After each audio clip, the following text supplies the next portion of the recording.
I'm going to begin this morning with a video made by one of our members, and let's just go over a few of the ground rules that work best when we're in a group like this.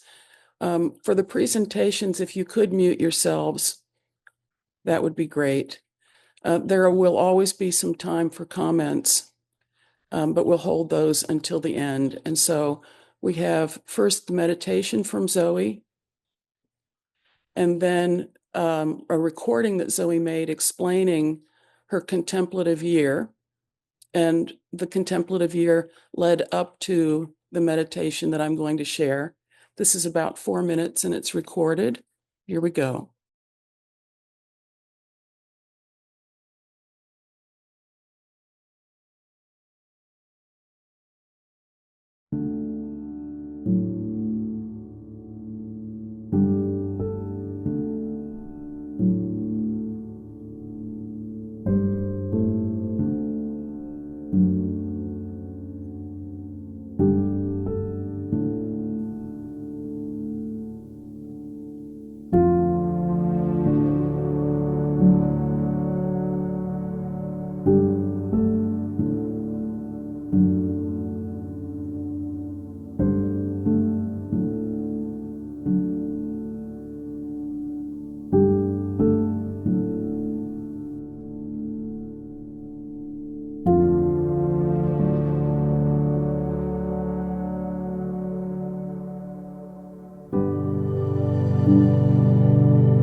So thank you so much, Jane, for the opportunity to talk about this.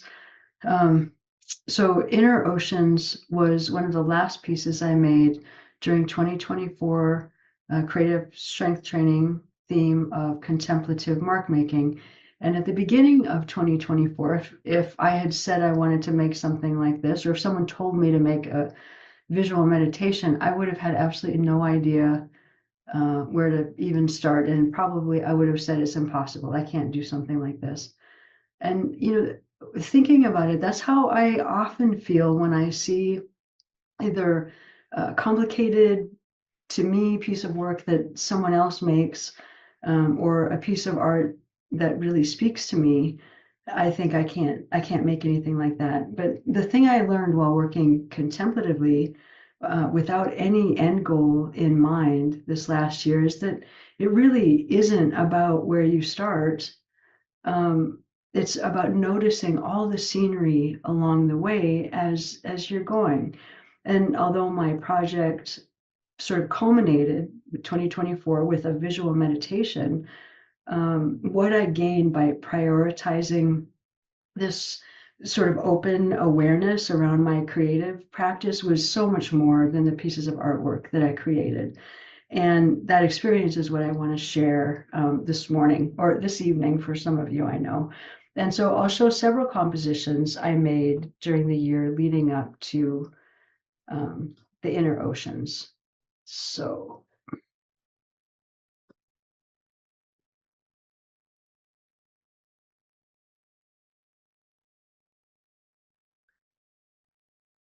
So I titled last year's project Light Echoes. And a light echo is an astronomy term for anyone who's interested in looking at that. But every time we look up at the sky, we're seeing things that happened in the past. And my Light Echoes project is about looking back through time, my past, and finding the hidden story in my environment as well as within myself. But of course, I didn't understand any of this when I started last year's project. What I started with, and I think is so helpful for me when starting any project, is some rules, some limitations. So the first limitation I made for myself was that I would take at least one walk in my neighborhood or visit someplace I was interested in my community. And I would take photos of things that caught my attention. And I was just going to use my iPhone um, because I always have it with me.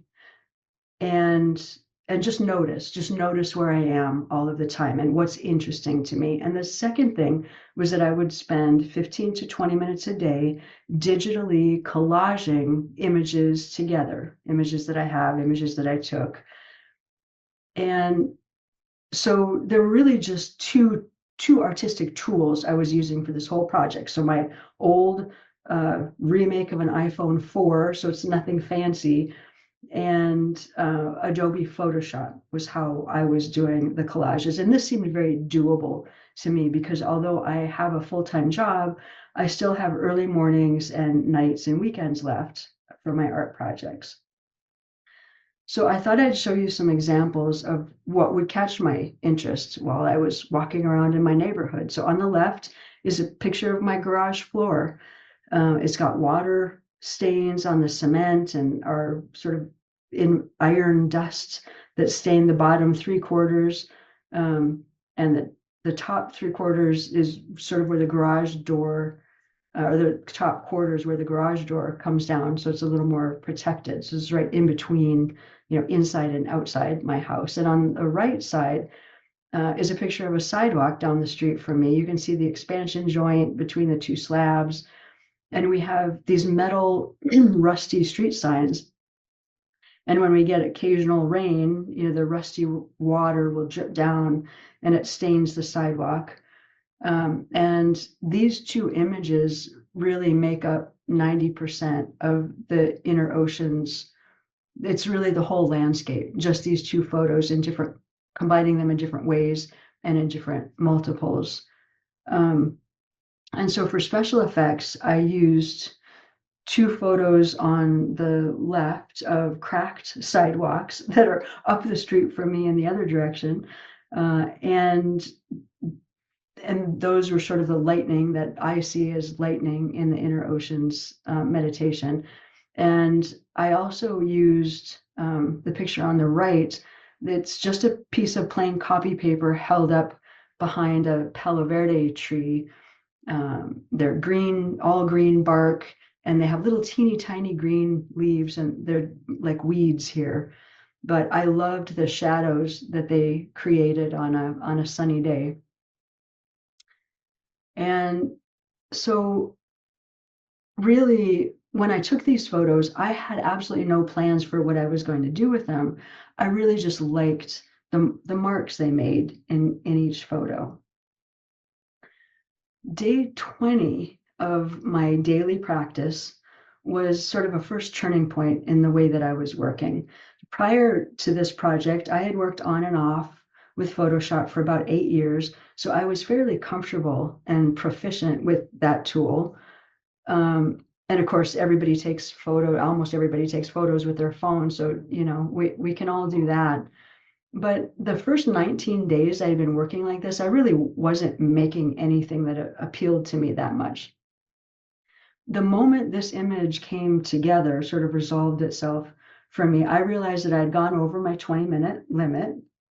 And this day kind of changed the way I worked. So at day 20, I think I just started to feel comfortable with my personal process, both how to take the kind of photos with my phone that were most useful to me in making things that I was starting to like, and also narrowing the specific processes within Photoshop that were most appealing to me. Um, and at this point, I also ditched the one short composition every single day because I now wanted to give each, I guess, blank canvas that I sat down with. I'd start with nothing in mind and just pull a few images, but I wanted to give each one of those attempts a shot at becoming a resolved composition. But beginning the year with a 15 to 20-minute limitation, I think was very important to me because it made being a beginner at this project easy for me. I knew my phone, I knew Photoshop, but I had never worked contemplatively with no plan in mind before. And the 20-minute limit helped me learn to let go, to move on from one composition that wasn't, working well. And I could do that quicker at this time after 3 weeks of sort of working that way. I think that helped. And I was concentrating on what it felt like to work contemplatively, what was going on with me as I was working, not on making some good image. So those first 3 weeks of making things I don't even really like to look at now, I could still end that day with a feeling of accomplishment and not failure because the image wasn't the point.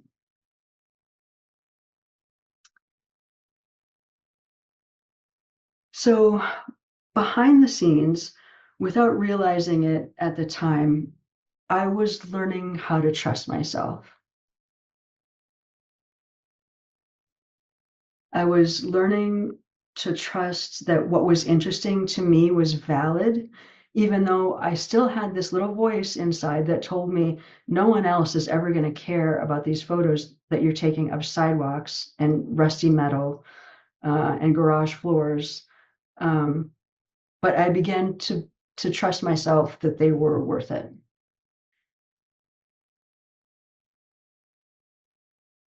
I was learning to trust in my version of mark making, my process of mark making, even though this probably doesn't fit anyone else's definition of mark making.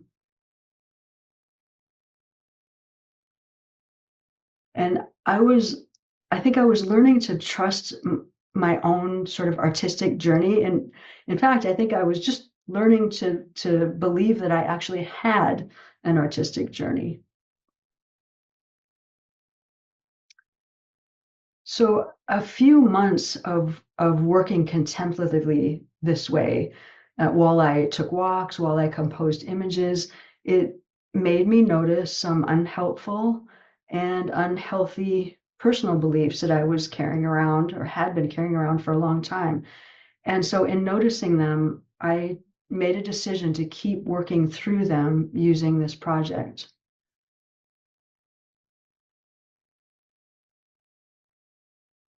And through several months of this sort of personal growth, I learned to deepen my respect for who I am. And I began to give myself more of what I needed.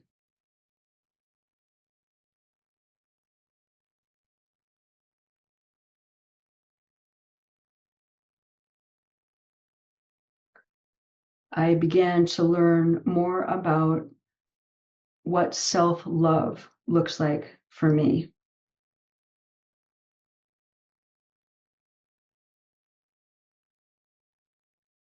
I needed to learn that self-forgiveness is a moment-to-moment practice, not a once and you're done kind of thing.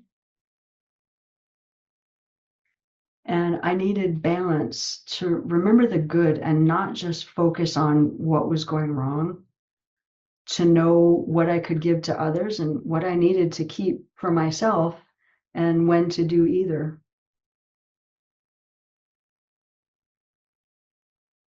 I needed to give myself the permission to be who I am at this moment, not who I wish that I was or who I was trying to become. I needed to let myself love what I loved, all the grays and the soft darkness.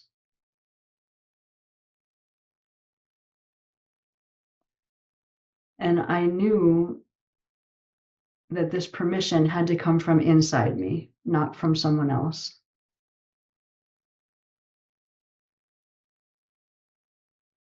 Late in the year, I started to listen to an inner urge to find a way to create more movement in my work and work even more with the light that I'd been trying to create these images. And this was sort of the second turning point of my year. I had only a dim idea about how to do this, but I now had developed enough confidence to try. And here's the thing about self-confidence that I learned, we don't need so much self-confidence that we're just certain we're going to succeed. We only need enough self-confidence to make it safe enough to try. I don't need so much self-confidence to think that I could master some massive new tool like, video making with all of its options. I only needed just enough to know a little bit about making a video, just enough knowledge to start one thing. And then I knew that it needed the right music.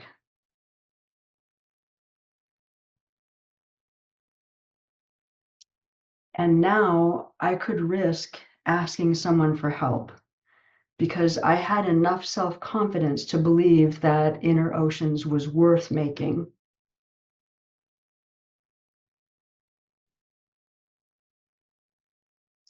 And this little poem that I wrote towards the end of the year, thinking about what Inner Oceans would look like, and sort of thinking back over my journey with contemplative mark making, breaking myself open to work on sort of that personal development, those were the gifts of sharp stones.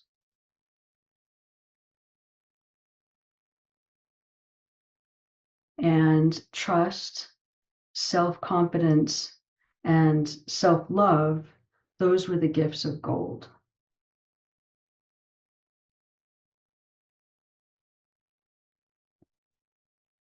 And the Inner Oceans meditation is my attempt to contain and share all of that in one single place. none of this would have happened in 2024 or ever without Jane and without creative strength training and all of the members in the group, especially in my focus and deep dive groups, who always, always, always gave me the encouragement and gave me love to keep going, um, even when I wasn't so sure of myself. So Inner Oceans will always be for them first. Thank you.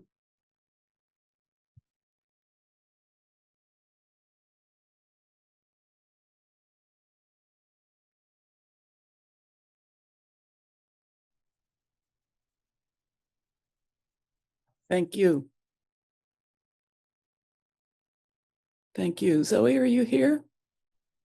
I am here. Yay. Yes, yay. Good. Well, then we do have a few minutes if anyone would like to comment or ask a question, and you will use the raise hand feature if you can find it. It should be under reactions.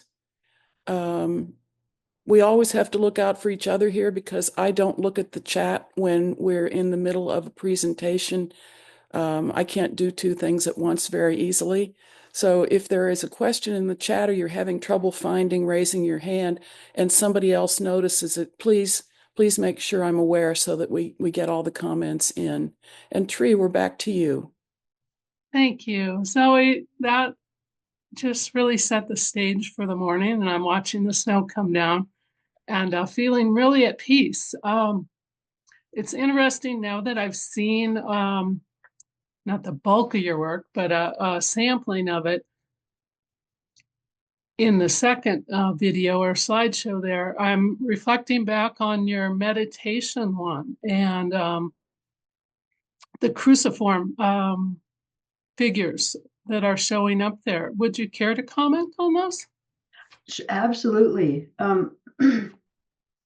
I made a particular effort in Inner Oceans in the visual meditation to not put too much of my personal symbolism into it, because I really felt, more than any other piece of artwork I made, I felt like I wanted people to be able to look at it and bring all of their own self to it and get their own. In fact, I didn't even really want to talk too much about what it meant to me exactly, because I love to let people get their own meaning from it. But the cruciforms, so within that year, I did several series of work. So I might work with a few of the images multiple times and, have a series of, 3 to 8 or 9 pictures. And one of them was about cruciforms, and the series was about self-judgment. And so I did a series that year, and I don't think I included any of those in the second talk. But yeah, that's interesting. So I'm really, really glad that you saw that, and I'm really glad that it brought peace. Thank you. Marilyn, please. I think you're muted. Ooh.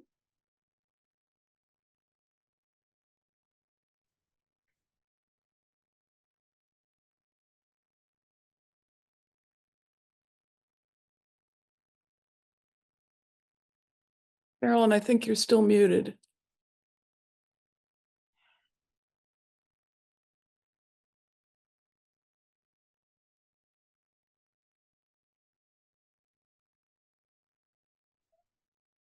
Oh, There we go. You were calling on me.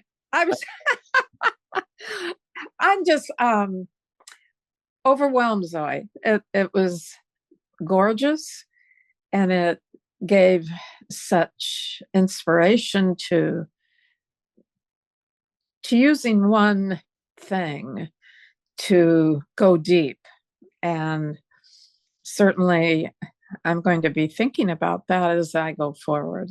So thank you very much. Thank you, Marilyn. Thank you so much. It means a lot to me that you said that. You're welcome. That's true. Nancy, please, your thoughts.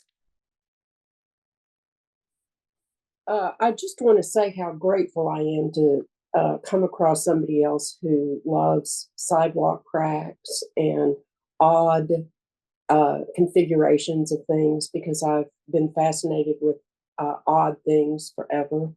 And I also love gray and black and brown. And so many people are like, oh, well, even my husband says, you know, your work's a little funereal, and it's like, whatever, you know, though, when those are the colors that resonate, those are the colors that resonate. And I just really love seeing somebody's work whose work touched me the way yours did. So thank you so much for all your efforts and your words as well. Thank you. Yeah, you know, it's really, really interesting. And I think my deep dive group, I don't know if Kim Sabota is here. She gave me permission to love things like that too. So I was thinking about there's so many things that we don't even realize we're not giving ourselves permission to do or to love or to care about or to not do. All of those things. So that was a big part of my year, digging into a lot of those hidden rules and limitations. So it's definitely a worthwhile thing to do. I love the word limitation. So thank you. Zoe, do you remember that quote that Kim shared with us exactly? I don't remember it exactly. No, I don't. But she was showing, she had some pictures that she took when she was doing her sketchbooks. Mhm. And if she's here, yeah. And she took pictures of, I felt the same way, Nancy, that, oh my goodness, someone else loves these, you know, weird little cracks on walls, and it's okay for me to do that. And so, you know, that's really why community and doing something like this is so, so, so important. We get lost in our own little world, and it's really good. It's really good to be able to share things like that. Thank Can I you. have a quick blurt? Sure. The saying that Kim gave us in the deep dive was, I will believe the truth about myself, no matter how beautiful it is. Oh, there you go. Yeah. Thanks, Allison. Christine, welcome. Thank you. I have two kind of comments. The first one being, I'm just so struck by the power of focusing on process and letting the outcome happen on its own, when most of what we do in our culture is the other way around. And just how beautiful and amazing this was. And the second half of what I feel moved to say is, and it may not come out well, is as I'm watching this, I'd never seen something called a visual meditation before, and I don't know if it's a thing or if this is just what came to you with the images you had. But my son is deaf, and one of the things as I have learned more about meditating and relaxing is like, how do I do this with him when a lot of it is oral? And this just kind of blew me away in terms of the possibilities. So thank you so much for this gift. Absolutely. I don't know. It just seemed like the right thing to call it. I have no idea. It might be a thing. But definitely, Christine, are you part of CST? Yes. So look me up on Circle. There's my email address there. I would be happy to send you the video. Bless you. Thank you. Yeah, I was actually hoping maybe we could make the link to the video public Absolutely. so that other people watch it without having to go through the whole retreat looking for it. Absolutely. Linda Dawson, it's great to see you. Thank you. And I just want to say it's great to meet somebody else who has a computer full of pictures of sidewalk cracks and sprinkler heads and sewer covers.